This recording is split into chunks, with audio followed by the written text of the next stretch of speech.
Danas je u ambulanti u Gornjem Kuscu održana još jedna akcija dobrovoljnog davanja krvi u organizaciji Crvenog krsta Novo Brdo Gnjilane i službe za transfuziju krvi Zdravstvenog centra Gnjilane pod sloganom "Kap koja znači život". Krv treba da čeka pacijenta, a ne pacijent krv. Ovom maksimom vođeni su brojni sugrađani koji su se danas okupili u Gornjem Kuscu.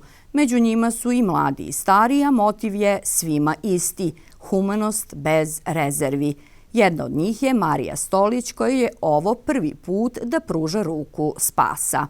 Prvo me je podstaklo to što mogu da pomognem nekome i bilo mi je zadovoljstvo da tako nešto uradim i da mogu ovdje u našoj okolini tako nešto da pomognem nekome.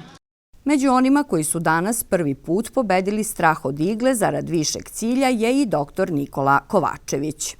Jednostavno, moj motiv jeste da dam primjer i drugim zapošljenjima ovdje u ovoj našoj ustanovi, da svojim doprinosom malim potpomognu te zalihe krvi u bolnici, u Pasjanu, gdje god je ona potrebna na celoj teritoriji naše zemlje. I prvi put dajem krv, pa eto da vidimo kako će to da prođe i nadam se da će i u budućnosti da se javljam kada bude bilo potrebe, naravno, za dobrovoljnim davanjem krvi.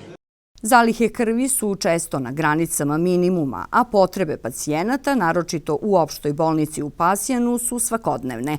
Današnja akcija organizovana je upravo sa ciljem da se dopune rezerve deficitarnih krvnih grupa i obezbedi nesmetan rad zdravstvenih ustanova. Po rečima organizatora, današnji odaziv davalaca krvi je bio odličan. Izuzetno je dobar odziv građana Kosovskog pomoravlja, odnosno Crvenog krsta Novo Brdo i Gnjilane. Čast nam je i zadovoljstvo što mladi po prvi puta, odnosno više puta, i dobar je odziv mladih koji prvi put daju davalaštvo krvi. Tako da pozivamo u buduće koja će akcija biti da se pridruže i nekome neće i 5 minuta ceo život znači. Organizatori su pripremili zahvalnice koje su uručili davaocima krvi za 35., 50., 75. i 100. put davanja. Odaziv je odličan. Znači, naše rezerve u bolnici su bile pri kraju, tako da smo odradili i ovu akciju. U današnjoj akciji je prikupljeno 38 jedinica dragocene tečnosti koja život znači.